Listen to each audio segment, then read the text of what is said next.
Mahal, gisingin mo na yung mga anak natin. Di mahal. Titingin ko na sila.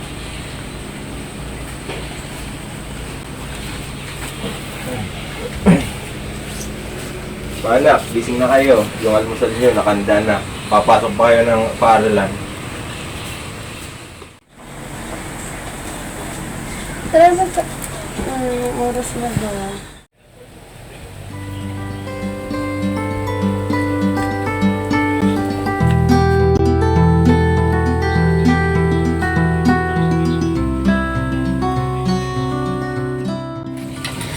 Tara na mga anak, kain na tayo.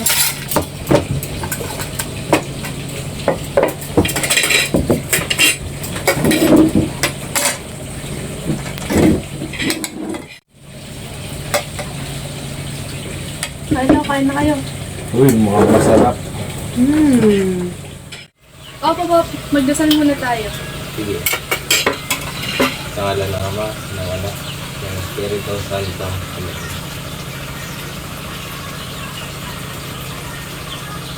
Amen. Sige na mga anak, kain na tayo. Mukhang masarap ng ulam.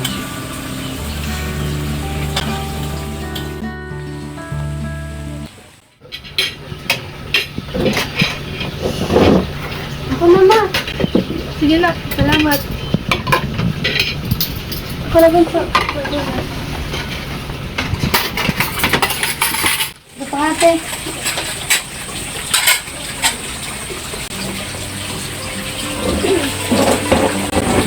Siya naman ang ate kong si Lisa.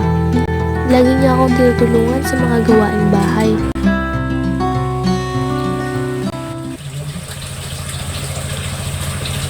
Mal, alis na ako.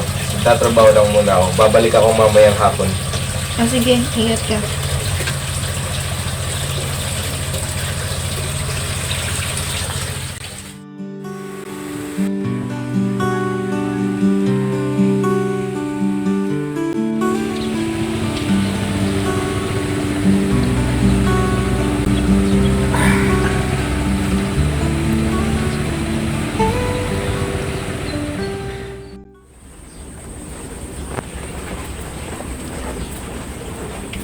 Maayos na po kami.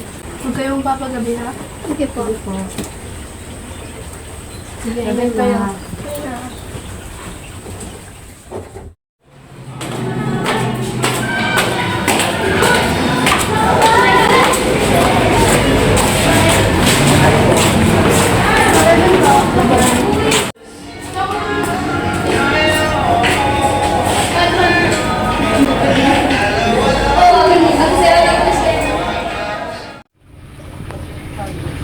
Hapon na.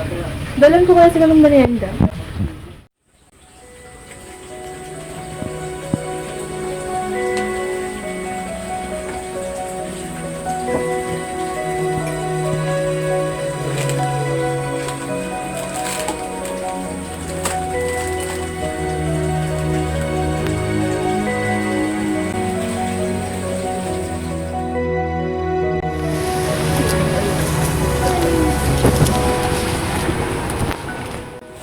Mahal!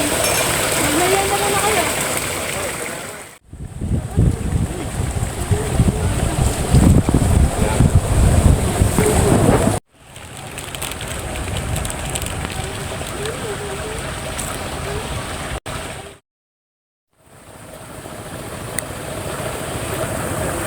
Salamat, mahal. Thank you. Babalik mo naman kami sa trabaho. Sige na, mag-iingat kayo ha.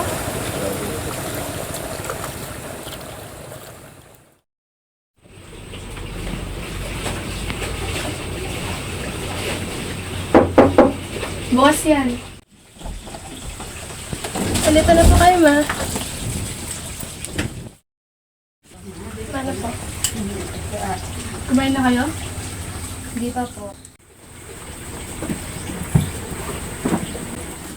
Mahal, dito na ako. Nandiyan na pala tatay nyo. Magmano muna kayo. Basta mga anak, Okay lang tayo. ayos ba ang pag-aaral niyo? Okay na po. Grabing araw to.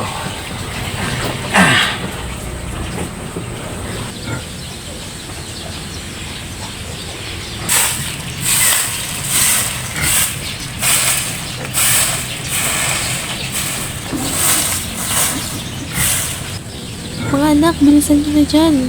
Pupunta pa tayo ng simbahan. Ay, nag-gising na lang sila yung mga anak. Tignan nyo, yung bahay dito rin.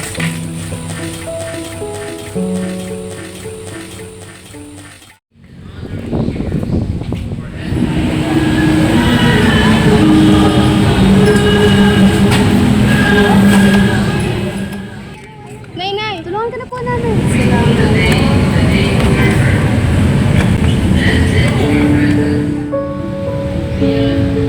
Kahit na nagbabago ang henerasyon, huwag nating kalilimutan ang tradisyong ating kinaugalian.